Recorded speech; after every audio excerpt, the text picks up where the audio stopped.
Hello, what is going on, guys? Welcome back to my channel. I'm not gonna lie to you guys. Today, I am tired. You know when you're at the gym late, you finished up your training, and look, to me, being at the gym late is 9 o'clock. If I could be in bed every day by 8:30, I would be a happy camper. But anyway, you're at the gym late, and you finish your training, you get home, you shower, or you shower at the gym, you finally get into bed, and you're ready to go to sleep, and you cannot go to sleep. Why? Because of jujitsu, and you cannot stop thinking about jujitsu and your training and everything that went wrong, everything that went right, if anything went right, and your mind is going, and all you can think about is jujitsu. Well, that is what happened to me last night, and I felt like it took forever to get to sleep because all I can think about was training. And to be honest, I thought that these days were long gone. I didn't think that this far into my jujitsu, I would still be kept up late at night because of jujitsu. But here we are, and on top of all of that, everything hurts and I'm really sore, and jujitsu is not always rainbows and butterflies. You know, and that kind of leads into today's video about how jujitsu is not always rainbows and butterflies, and there are a lot of things that can annoy people in jujitsu. So today we are gonna chat about everybody's pet peeves in jujitsu. I reached out to my Instagram followers asking them to let me know some of their jujitsu pet peeves, and I got so many responses, multiple responses from the same people. So apparently you guys have a lot to complain about jujitsu. So I've made just a small list here of everything that annoys people in jujitsu. Okay, so I've ordered all of the responses into a couple different categories, or else it would just be kind of crazy and all over the place. So the first category is hygiene, and I would say almost every person that responded had something to say about hygiene. And I've said this a million times before, jujitsu is freaking disgusting. So the best thing that we can do is to try to keep ourselves as clean as possible to make it a little less disgusting. But apparently, according to everyone that replied to my stories, people can't even do that. So what were some of the hygiene pet peeves in jujitsu? Overall, smelly training partners. I hear ya. No one wants to be paired with a smelly training partner. People who don't wash their gis. Look, if you're training jujitsu and you can't wash your gi and keep it clean, you need to quit. You need to find another hobby. People with dirty feet. Look,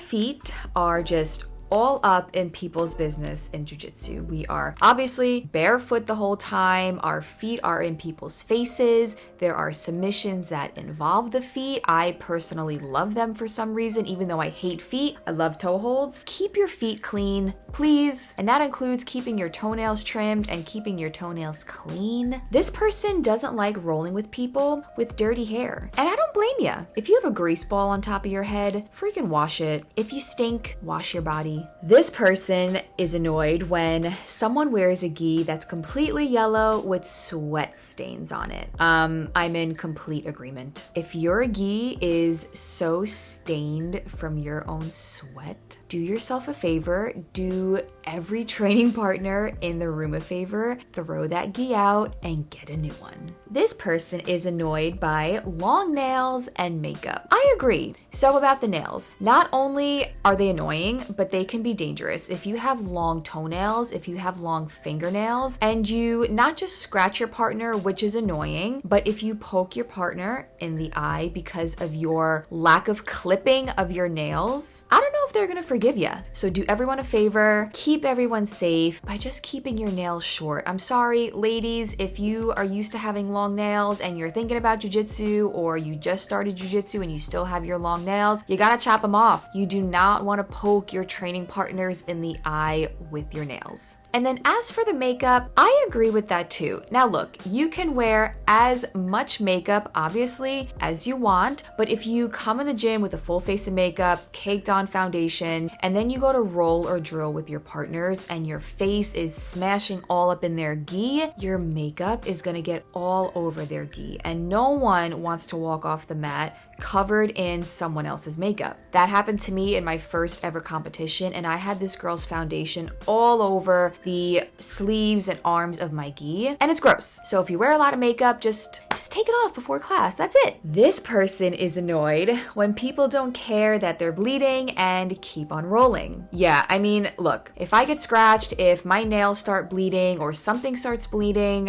when I'm rolling, I'm gonna pause and I'm gonna tell the person I'm gonna go clean myself and I'll be back in 30 seconds. It's really that easy. If you get blood on your partner's gi, look, it's gross, but it happens, and most of the time people don't care. They're gonna wash their gi right away. But if there's actual blood on any part of your body, go wash that. I don't want your cooties. You don't want my cooties. Just go clean yourself and you'll be back in like 30 seconds. And then the last one for hygiene. This person doesn't like when people wear tank tops and no gi. I agree 100%. No gi is gross enough as it is. I do not want to put my hands or my face in your sweaty, hairy, bare armpits. Put a rash guard on. It's not that hard. So the next category that I have here is annoying people. These are just all kind of really random things that people do that annoys other people. Number 1, girls that say sorry too much. Yeah, I mean, that can definitely be annoying. It's jujitsu and bumps happen. You're super close to your training partners. You're doing things that are meant to make your training partners feel uncomfortable. You know, so if you're in mount and you're giving someone pressure as you're supposed to be, don't say sorry. If you get a really clean armbar and your partner taps and all is good,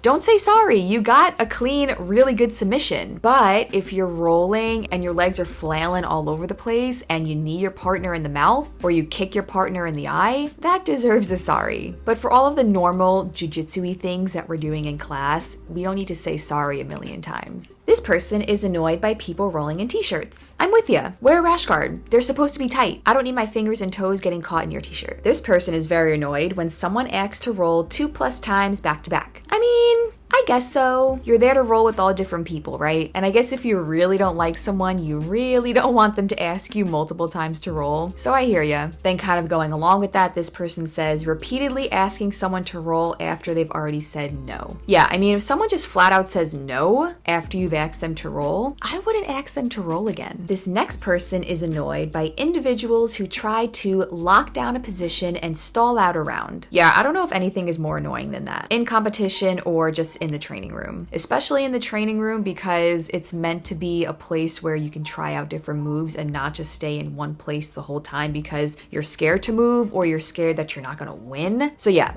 that's annoying. If you're in side control and you're twice the size as the person underneath you and nothing is happening, move on. Go to the next position. Ooh, this one is good. This person is annoyed when you're rolling and they constantly stop to tell you what you're doing wrong.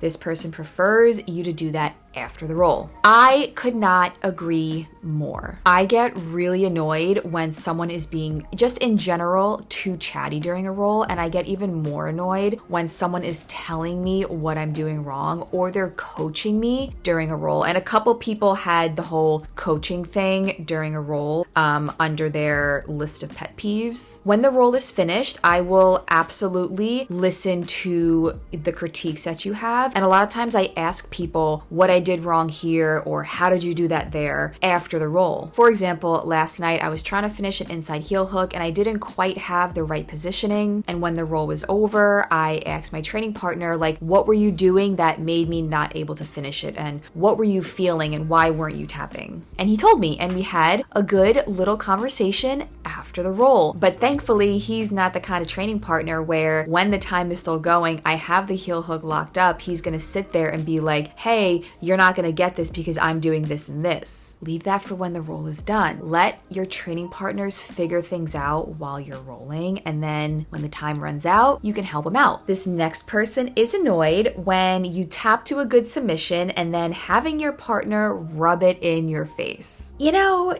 yeah, that kind of stuff I've seen in the kids' classes. So maybe this person belongs in the kids' class. I don't know. I think it's very childish for a grown adult to get a submission and then to rub it in their training partner's face. We're all here to learn, so what the heck is the big deal? I really hope that they got subbed 5 times in their next roll. And the last one for this category is this person hates when guys say, quote unquote, I'll take it easy on you when paired to roll.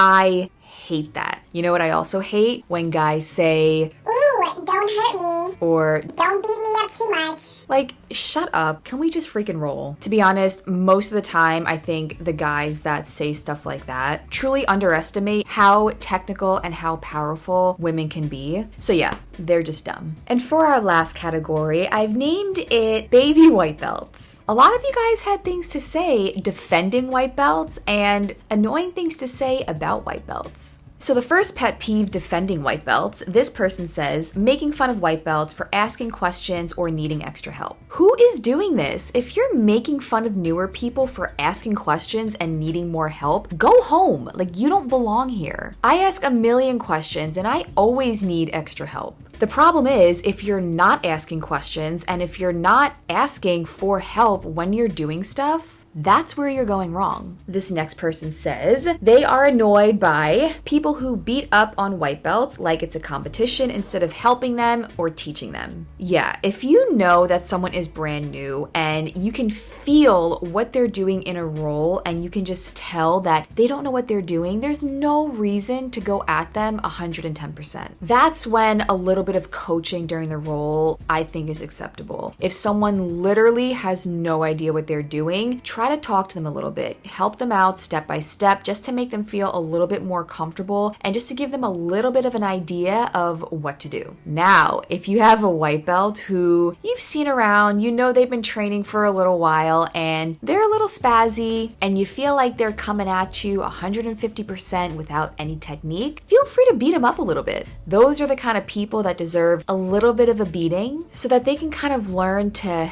tone down the energy a little bit. This next person is annoyed by white belt coaching. Yeah, I mean, I think if you have a white belt around your waist, just leave any kind of coaching or telling someone what to do until you're a little more experienced. This next one, I freaking hate.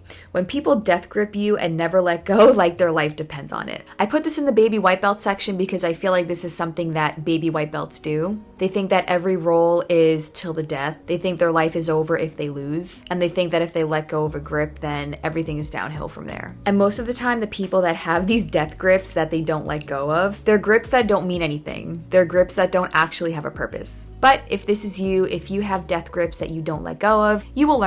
Just give yourself some time. And then lastly, for the baby white belt section, this person is annoyed when the white belt big dude who passes and then just lays on top of you. Yeah, I've talked about this like 1,000,005 times. It really sucks when someone is like 250 pounds and they're just laying on top of you in side control or mount, and they're not even doing anything. They're not even attempting to set anything up except maybe put their forearm in your throat. It's really annoying and it stinks and it makes the roll just boring and not educational. But unfortunately, those kind of people, they could be the nicest people in the world. They just need a little bit more time on the mat. But it's definitely annoying in the process. That is everything I got for you guys today, but I want to hear from you. After watching this video, think about it. What are some of your pet peeves? Let me know in the comments if you found this video entertaining, if you liked listening to all the annoyances that people go through in jiu-jitsu. Give this video a thumbs up. If you are not subscribed to my channel, subscribe to my channel. And until the next video, I will see you guys next time.